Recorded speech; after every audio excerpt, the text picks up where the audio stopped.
మంత్రి శ్రీధర్ బాబుపై 8 ఏళ్లనాటి కేసు కొట్టివేత. మంత్రి శ్రీధర్ బాబుకు హైదరాబాద్ నాంపల్లి కోర్టులో ఊరట లభించింది.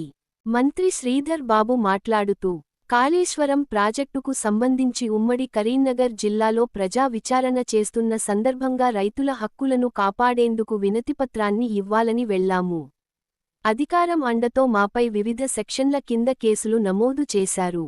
8 ఏళ్లపాటు ఈ కేసు నడిచింది. తాజాగా న్యాయస్థానం కొట్టివేసింది. ఇది ప్రజా విజయం, రైతుల విజయం.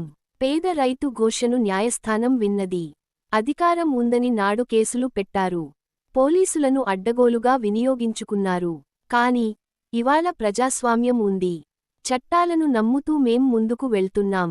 మాకు అధికారం ఉందని ఎక్కడా దుర్వినియోగం చేయడం లేదు. బీఆర్ఎస్ ప్రభుత్వం కట్టిన కాళేశ్వరం ప్రాజెక్టు కూడా నిలవలేదు. దానిపైనా విచారణ జరుగుతోంది. తప్పు చేసిన వాళ్లు ఖచ్చితంగా శిక్ష అనుభవించాల్సిందే అని అన్నారు. మరిన్ని వీడియోస్ కోసం సబ్స్క్రైబ్ చేసుకోండి.